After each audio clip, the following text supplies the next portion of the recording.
Welcome to the Box Through Paths show, where we dive deep into the realms of education and financial literacy. We blend insights on college education, career prospects, and the necessary financial to sustain your path. I am your host, Dirjna Hariseti, and today I am thrilled to have our co-host, Dr. Gordon Chu. Dr. Chu is not just an author, innovator, investor, and scientist, but also a visionary who has completed Wharton's Advanced Management Program and Harvard's Business Analytics Program. He has co-founded his startup Fingra in February of 2023, which has won that year's Global Tough Technology Prize at the Harvard Business School New Venture Competition. Let's welcome Dr. Chu. Hi, Diraj. Hi, Dr. Chu. Today, I just want to ask a couple of questions on student debt and what you think about it. So, to you, what is student debt, and how do you describe the problem that so many Americans face today? That's such a heavy topic, for sure, because it shows that there's a major crisis, right? When you look at how big the problem is, it's ginormous, right? It is. It is. Yeah. Yeah, in 2017, you look at the student debt crisis being 1.3 plus trillion, and then now today, there's numbers out there that show from 2023 it's 1.77 trillion. So certainly it has a lot of inertia behind it. The whole compound effect, because you have more and more people affected, the numbers getting higher, and there are all kinds of theories around how did we get here. so so I'll address some of these theories, and one of the theories is that how about this one? Is the number of people who graduate from college aren't actually using what they learned in their career path, right? And exactly how much is that? It's there's a survey by Career Builder that found that 47% of college educated workers in the United States are in jobs that don't even require a college degree, right? Wow. Yeah. So that's pretty deep, right? Okay, so then you've got like, well, there's so many factors. Some people need the money, so they're not going to wait for the job because they've got to, like, after they graduate, they got to pay tuition, right? So they got their debt, or they have certain pressures, or even peer pressure of not waiting, right? And then so waiting is not really, you don't want to just sit there and wait. And then some people make career changes so many times in their life, or that they actually don't even know what they are, right? And I'm going to describe Uh-huh. something that happened to me when I was in college. After the first year at Rensselaer Polytech, I had a 4.0 out of 4.0 with a biology major, and I Uh, went to all the professors in the biology department and couldn't find anything. They said, we don't have anything. So I'm thinking, like, what do you want me to do? I have I took all the classes you recommended. I got an A in every class, and you have nothing for me to enhance myself. Should I go to another college and knock on their doors? Right. So that is one of the options, right? Of course, that's an option. Right. Go to the neighboring college and say, hey, here, I'm so great. Hire me. Now mhm. with the internet, you could do that. Back then, it's a little difficult because you have to physically travel, but it's a weird thing, right? Okay. Another very weird thing is maybe I should knock on the doors of the physics or chemistry department, but I don't even have the right major. What are you going to do? Well, since knowing all the stuff about biology, couldn't do that, maybe I could do that. And then there's the path of least resistance. Let me call my parents and tell them. Right?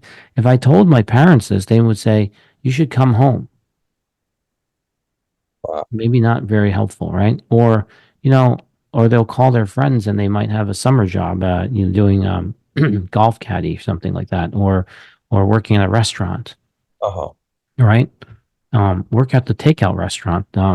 That's what you did last summer, right? Something like that. And Chinese takeouts, they need people, right? So that could be a problem, right? Right. And then doing things that are at the Chinese takeout might not be what you want to put on your resume Mhm. for the next summer job, right? Yeah, yeah. So I went across to the chemistry department and I said, I'm looking for work. You have anything? And I stumbled on the professor. His name is Professor James P. Ferris. Mhm. He's no longer alive now, but he hired me, you know, and and his program was actually under NASA called Origins of Life.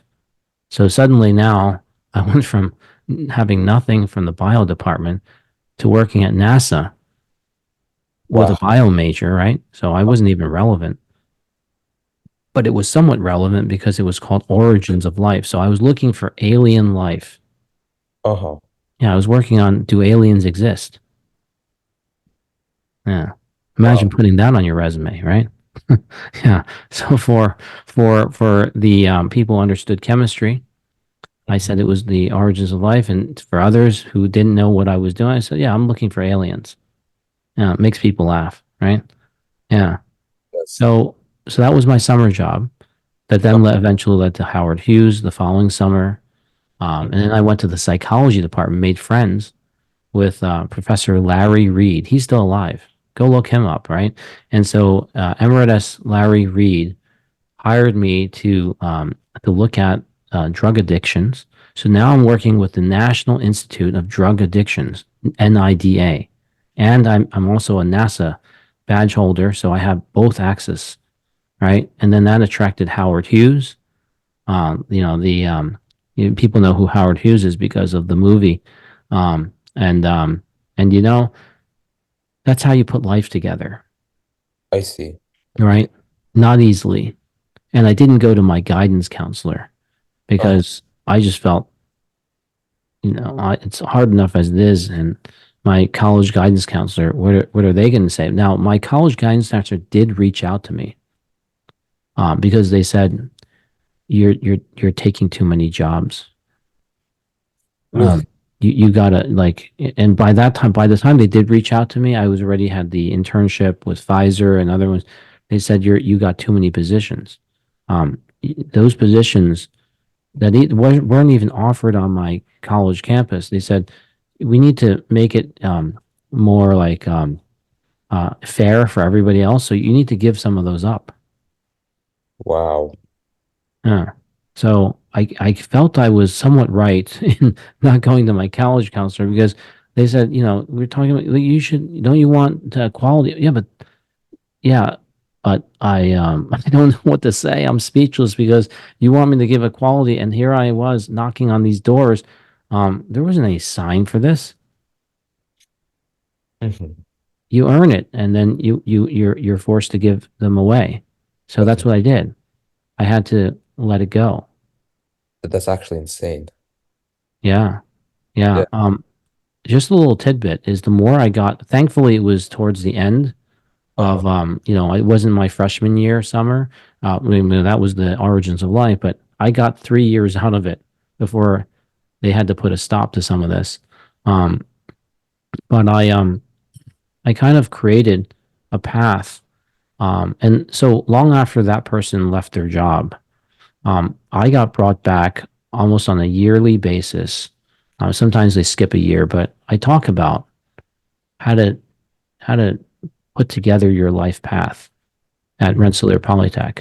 This is after 30 years now, 25 years. I talk about that regularly, but every now and then, after I graduated from Rensselaer in '97, so they asked me to talk about what happened between 1992 and 1997, and why is it not 4 years? Because I was hired out at Pfizer. There were six different pharmaceutical companies that were black carring me. I mean, there were more, but some of them didn't provide a black car, meaning a limo. so so they would pay for the plane ticket, the limousine, and they just wanted to see me perform. And the reason I could perform differently as an undergrad was, look, if Professor James P. Ferris, late professor, hires you, you don't just go and show up. Like I washed all the dishes that the graduate students didn't want to wash, or that was like their focus on their PhD thesis or their future. They don't want to be doing like Yeah.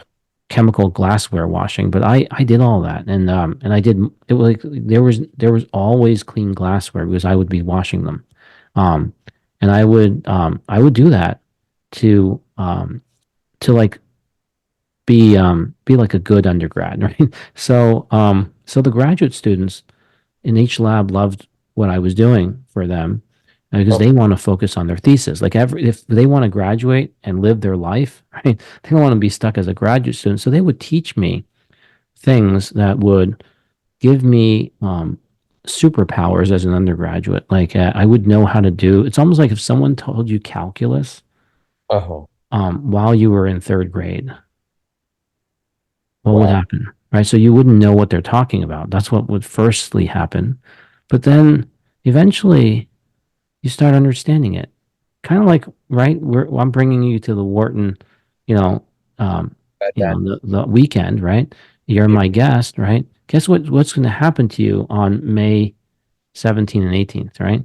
I So, guarantee you'll be talking about it long after May 17th and 18th, yeah. right? Yeah. So transformation Uh-huh. happens because during those 4 years, you just like it was one summer, but in fact, imagine a whole year with graduate students constantly, right? For 3 years, you're Wow. you're going to learn things, how to do chemical experiments, how to solve problems in chemistry.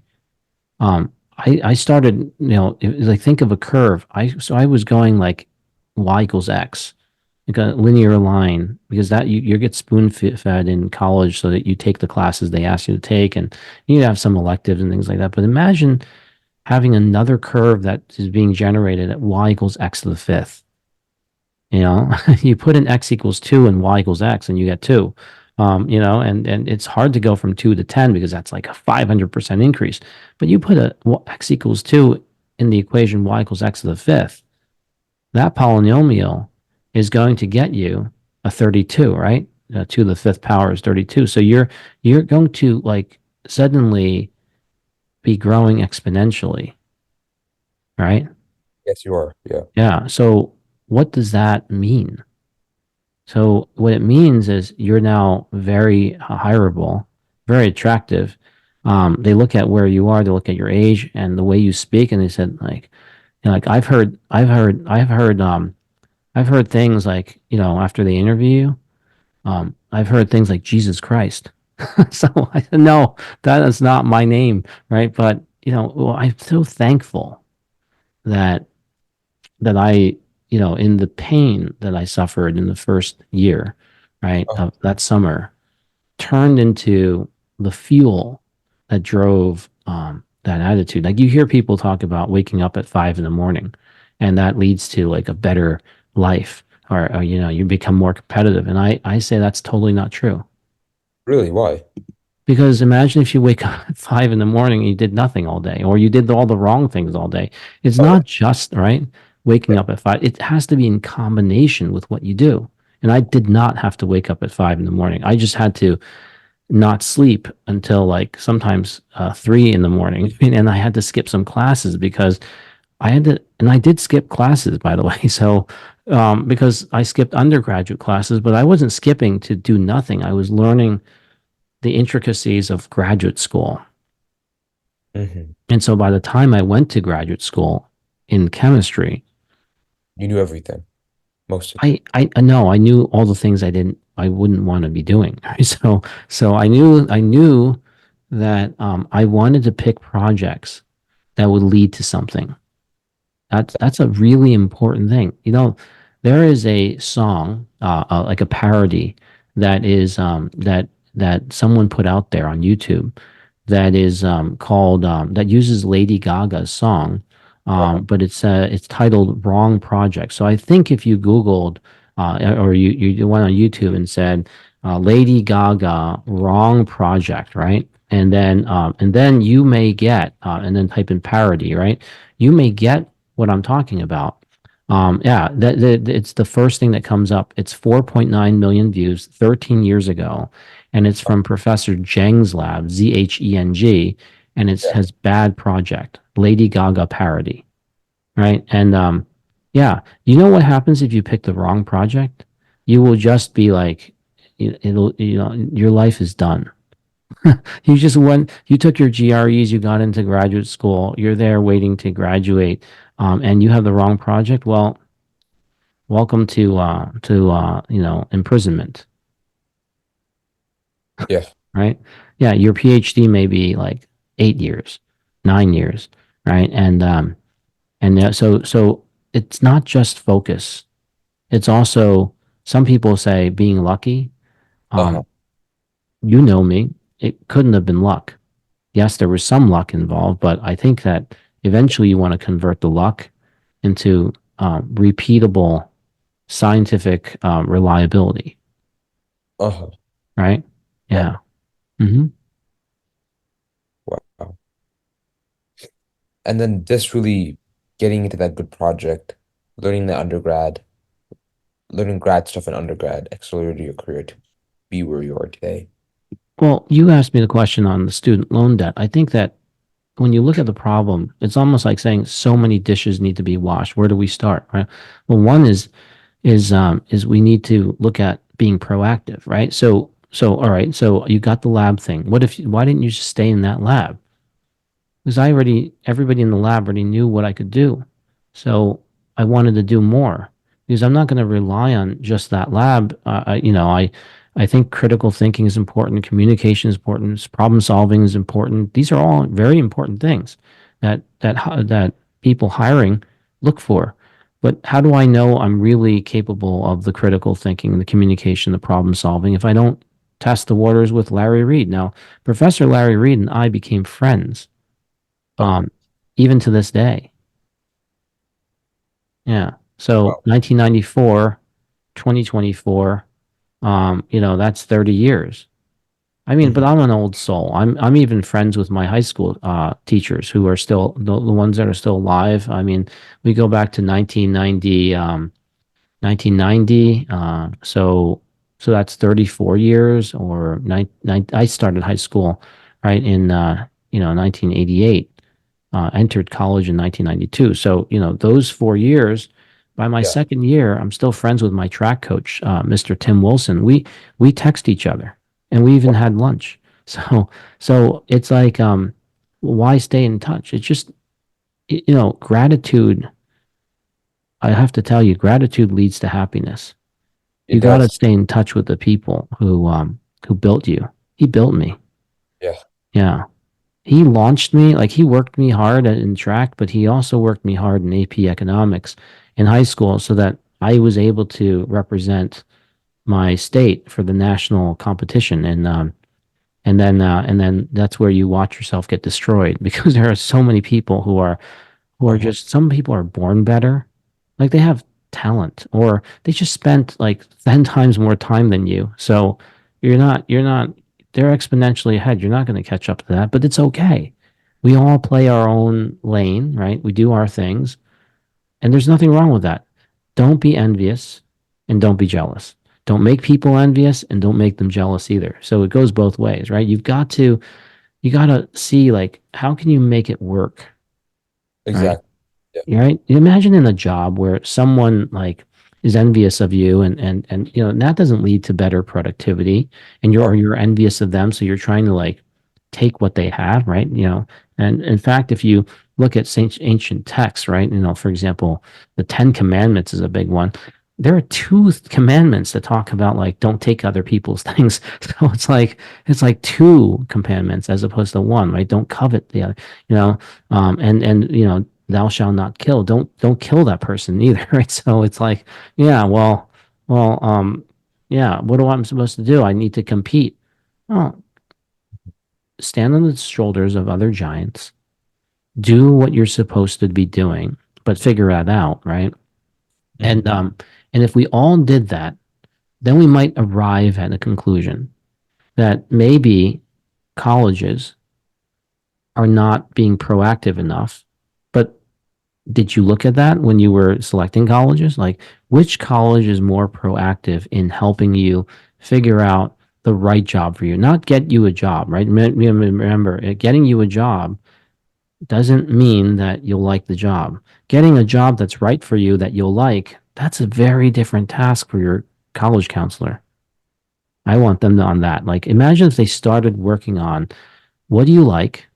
Imagine a designer showing you like different kinds of furniture, right? They're going to put a desk and table and other things and design for you. They don't know what you like, so they have to send you things, and then you have to say, "Do I like that? I don't like that. How much do you not like this? 1 out of 10, right? 10 being you hate this stuff. If you start like going through that, then even at high school, right? I'm sure you selected your high school, right? Or was your high school selected for you, right? So then you ask the question, like, that's the beginning of how we get into the trouble is that we don't have anybody looking after us. And sometimes we just make bad decisions. I'm going to give you bad decision number two. After I graduated, I was at Merck. Before that, I was at Pfizer. And along comes a peer. We have lunch, and he tells me how much money he's making more than he used to be in the same laboratory. Now, my laboratory was really hard to get into at Merck. It was like, one of the top departments, but he left, and he would come back and, meet people, and he would say that as a salesperson, he makes a lot more than he used to, right? And so the money is better in sales for sure, than in the research lab. Now, if I let that get to me, then I would have gone there. But the problem is, I was very focused on research and I needed to continue. So Merck provided a graduate assistance program for top performers. So I was able to go there. But going to Columbia University, Merck doesn't cover your gas money. It I also see. doesn't cover you being stuck on the bridge, both going there and also sometimes the bridge is out. Like you'd be surprised. Like they turn it into one lane. So you're coming back like there's like 2 hours of traffic. So now you go there, right? And you're 2 hours just to the Columbia name. I said, no, and you can find that. People can search this out there. Uh, I said, that's for the birds. I'm not doing that. I'm going to take the acceptance and try to negotiate a deal. And I did that with Seton Hall University. And I got my 3 years as a part-time student negotiated down to 3 semesters. wow. Yeah. And then I went on to the MD PhD program. So imagine if I didn't do that and I spent 3 years. Then you could say, oh, he's a graduate of the Columbia University Department of Chemistry. Yeah, well, I found a professor. His name is James Hansen, right? James Hansen, and graduated with his PhD from California Institute of Technology, Caltech, in Uh, chemistry. And I was in his lab at Seton Hall University. So, is it so bad to be at Caltech with a Caltech graduate professor working in silicon chemistry, which ultimately would allow me to future forward my graphene stuff, right? uh, Long after medicine. But you want the Colombian name. Does that really still matter? Oh, you want the sweatshirt, the sweatshirt, right? No, I said forget about that. I don't care about that. And so I learned doing chemistry, and it was Seton Hall was maybe 20 minutes from my after I left work, right? It was 20 minutes because everybody leaves work around that time, and then by being done with classes, it was 10 minutes to get home versus 3 hours sometimes if I was on the bridge and remember, they don't pay for gas money, nor do they pay for that's tolls. right. So you got to look at every penny and dime, but also the morale. Uh-huh. The competitive advantage at Seton Hall is that they might view me being a graduate student, also having a job at Merck to be unique and exceptional versus at Columbia, like everybody might have this or that they actually might have a job right in the city, so it's closer. And so competitive advantage is not how great you are. It's what they view you as. So it's not even relative to your peers. It's how much do they treasure you, Hmm. right? So having the right professor treasure you. Uh-huh. I was able to work on a very unique project relating to carbon, which is, related to graphene and silicon. So silicon carbide chemistry, carbon silicon chemistry, and then all the other elements on the periodic table to make them react. That was wow. That's like back to your NASA stuff of looking for aliens, right? You know, having the ability to work on things, academic freedom and freedom to think. Maybe one day we'll talk about that about entrepreneurship. Is you eventually want to develop your freedom to optionally work hard when you need to, Mhm. work less hard when you shouldn't, right? So that you can save that energy and work and focus on certain things, but you have to have the dynamics. It's like a soccer game.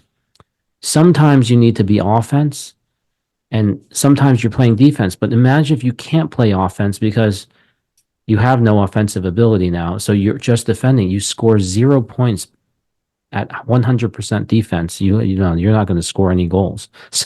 So right. So you got to be able to toggle that. Now, why don't you want to always be offense? Well, because if you have no defense, then maybe you know every side scores one time, but maybe you slip, and then now now the other side scores twice, and you can't catch up, or you get fouled and they score, you can't catch up. So then you become behind because your defense wasn't caught up. So you need to have very strong defense. Your goalie. Imagine using that example in life, right? There are times when you need to have increased work optionality because you might have kids. You know your kids rely on you. They're defenseless. They rely on you. They didn't ask to be born. You brought them here. So, so you know, it's like it's like that optionality of work from home, but also work from home on what? Um, there's a lot of intricate things in here that have led to the country and people having that kind of debt because I think that the topic of this very topic you mentioned is under discussed, right? So one example is, oh, let's just forgive all the student loans. Well, starting it back at zero, not that that's a bad thing. Let's start at zero, but if you don't fix it, we'll just like however many years we'll come back to where we are. Yeah. So Yeah. how do we like what can we tell to students like me to fix the student loan crisis because we're the ones contributing to it? Like what would you tell to somebody like me? So You aren't contributing to it. You are not contributing to it. uh-huh. I Yeah, see. is it your sin to be born? Are you wrong to be born? No, you didn't ask to be born. Right? Yeah. So if there were jobs that actually paid what you borrowed, right? And gave some extra so you could live out there, then is Yeah. it the fault of the jobs that need to pay more now, or is the fault of the colleges that charge too much? Um, no, the problem now is like you piled up the dishes. Should I wash the fork first, or should I wash the spoon first, or should I wash the plates first? You got to wash them all. You got to find the root cause of why do we have that many dishes in the sink, right? So maybe it's like when you were cooking, you could have been washing. Well, that could have helped, right? Or maybe we shouldn't have developed all the all the all the all the things like maybe the dish we developed shouldn't cost that many dishes, right? Or like exactly what is going on. You got to find the root cause, and the root cause is difficult because it certainly wasn't always like this. So what if one of the categories is that some people are taking jobs that they feel they need, but they would rather be somewhere else. So that you know, if you surveyed them, you know, is this the job that you want? So what if some people don't want the job, but they have to take it because they just have to take it, and they're not doing very well. So the company now doesn't do as well, and they can't hire somebody. See, everything has a ripple, right? Yeah. Okay. And what if some people really should be entrepreneurs? Like they can do their own startup, but because of their situation and their peer pressure, and there's parental peer pressure, and then there's you know your peer pressure, and then there's just the peer pressure of just being in a certain age group of what certain things are meant to happen. All those pressures, right? Lots of pressure, and then there's social media pressure, like what you read out there. Well, that's inducing all kinds of things. Like, why does it have to happen exactly at the same time? Right? Some things don't happen for reasons. Sometimes you have to build capacitance in order to charge up to do certain things. Um, you know, I was going to go for a job as an undergrad with the wrong major.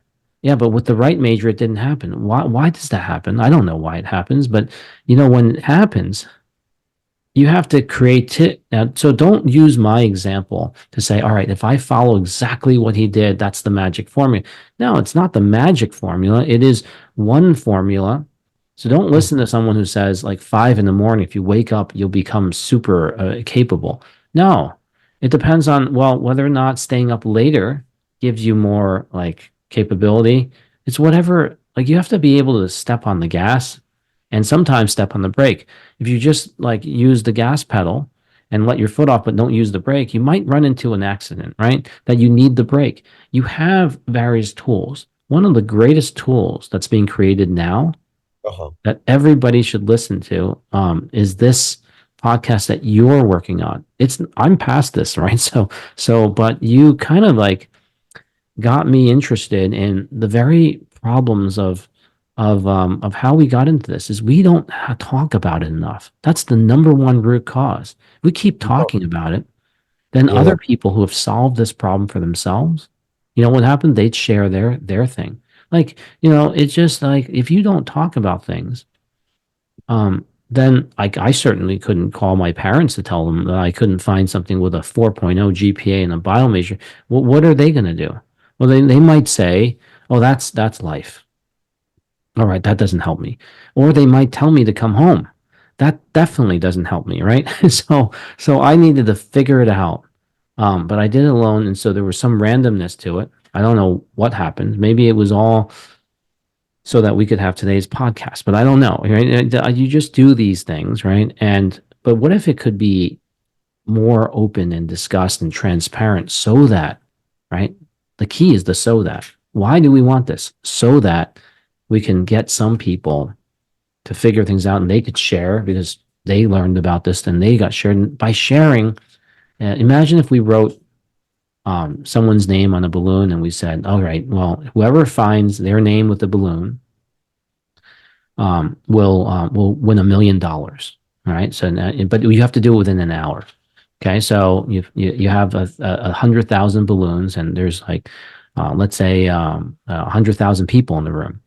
Magical experiment, right? And because you're all looking for that particular thing, right? Then with your name on it, and there's only one person's name on there. But if you say, for the people who are going to willing to help me, I'm going to share that $1 million, and I'll divide it amongst all of us so that we all have friendship and dinner and other things. And another person then says, "Oh, I'm going to do that too," and the next prize, I'm going to do that too. So everybody perpetually gets something on. Let's say there were $1 million, and it was going to be done 100,000 times. uh, Just like a lottery draw, right? But if we start sharing, everybody makes something, right? yes. So it's the concept of sharing, but not like the guidance counselor was saying to me, like just get rid of, like just give back your things. That doesn't mean the professor is going to hire that person, right?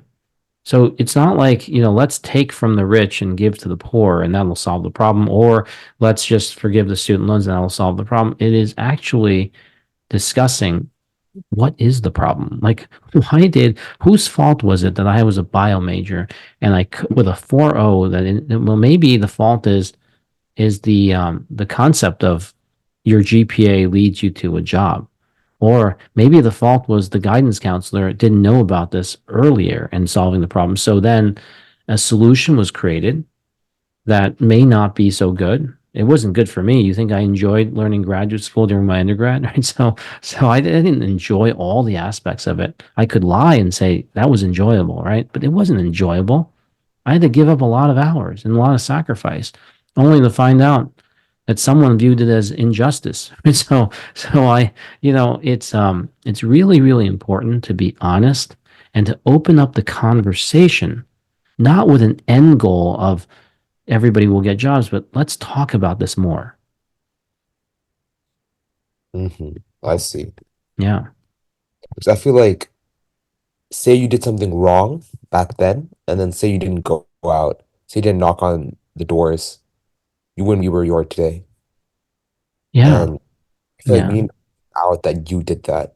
So my generation can see that's what I have to do to achieve something, to pay off Yeah, my. I mean, I didn't really talk about a lot of like to the I didn't talk about this in mass, right? What you're setting up here is the ability with YouTube and and they're starting out with Spotify, but you're going to release these things, and people are going to hear this, and it's a message for themselves, but it won't go very far if they don't all become like talking members, right? So in other words, if not everybody works on sharing, hopefully, like how I do these podcasts with you is I want to induce the sharing because it is your generation working together that will change the outcome, not by the other generations to saying, all right, we'll just forgive I'll give you student loan forgiveness examples as the parents pay for everything.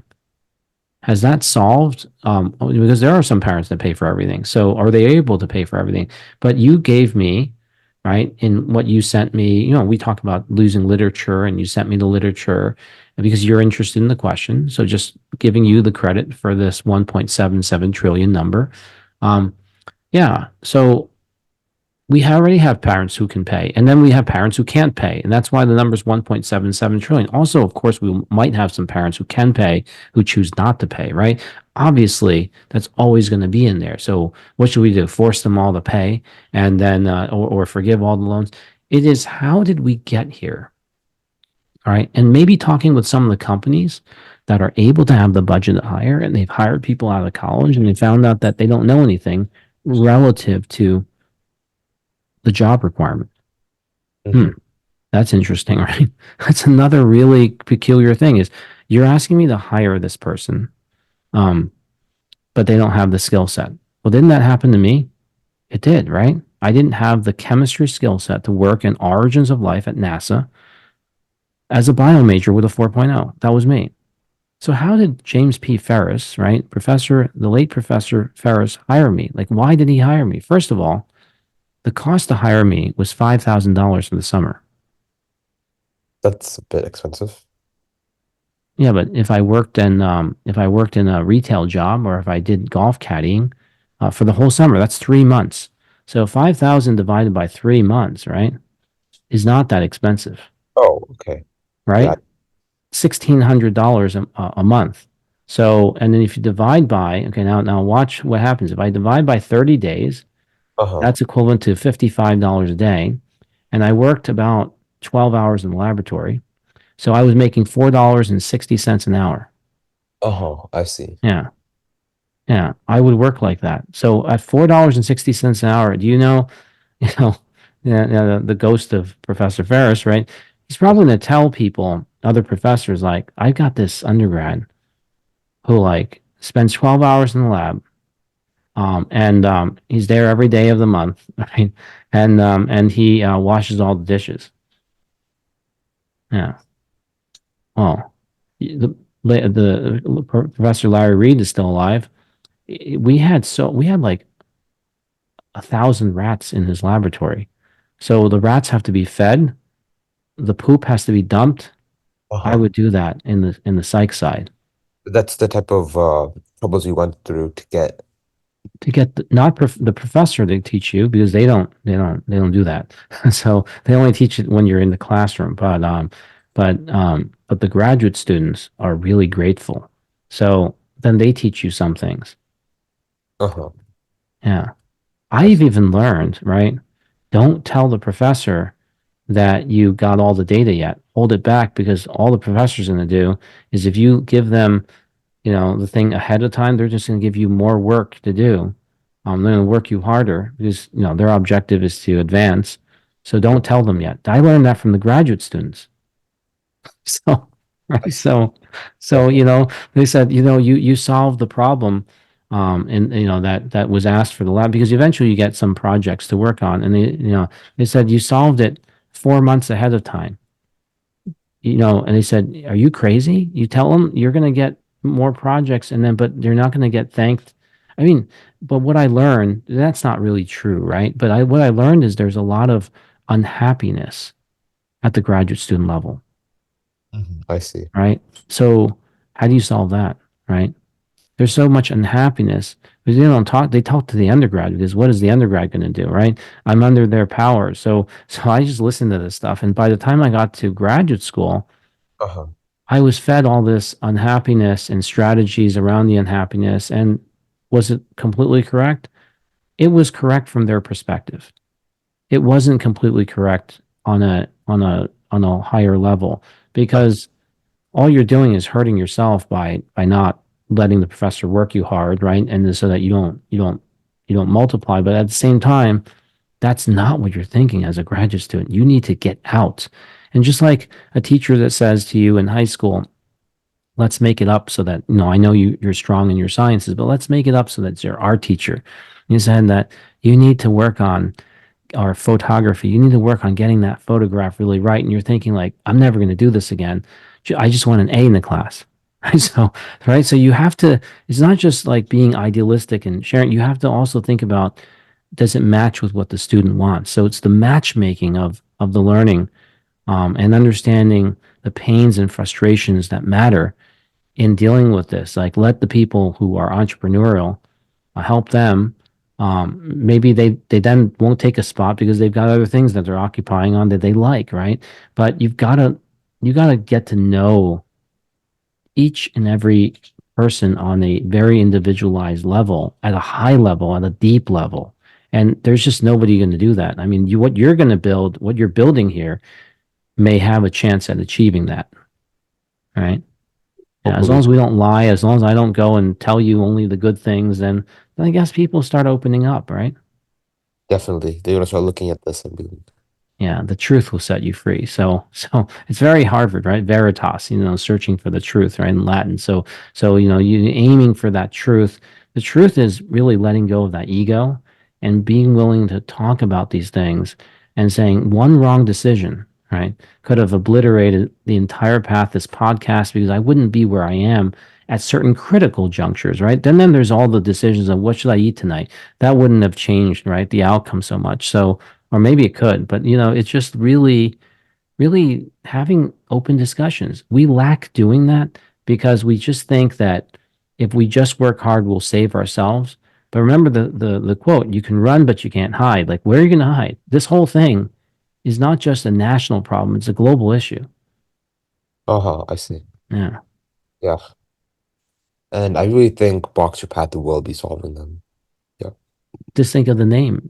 Everybody has a different box. Some people think out of the box, some people think deeply inside the box. Whatever the box, whatever Uh-huh. you choose as your box, you have to develop your path, right? You have to develop your own path because that path will solve many, many things. Think about the people, you hire when you generate things and how you respect each other. Maybe the answer in the future is that there is no single corporate job that Uh-huh. solves all the problems, um, because then that would be a monopoly, right? So it's not, it's no mono system. You can't rely on the government just by being passive, right? You have to be proactive, but also, somewhat knowledgeable and sharing and thinking about this. So that you maybe you help each other, like that balloon theory, right? Maybe you Yeah. help each other. You see a job, and you could help someone else who needs that job that you really don't need, but your eyes, you saw it, and you send it to them, right? And you say, this isn't right for me, but I saw it. I know it could be really good for you because I'm also a member of Box to Path. And if we start doing that to help each other, I think that changes, first of all, the morale, the entire community, the spirit, and Uh, we start considering you're not alone. You are not alone. Uh-huh. Yeah, I see. Yep.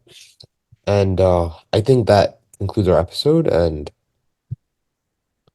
this community we're building will, I think, be the next generation of like what we need in the society.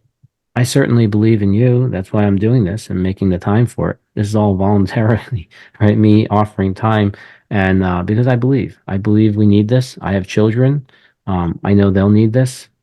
And this is the only way to fold time is if I do this with you now, so that when Yeah. they get older, It's almost like I did it then in the future, but I'm doing it now. So folding time onto itself and believing in what you have shown me could be possible. It's something I always wanted. I just didn't have someone who wanted it this much, and so I believe in you, Diraj. Oh, thank you so much, Dr. Chu. You're welcome.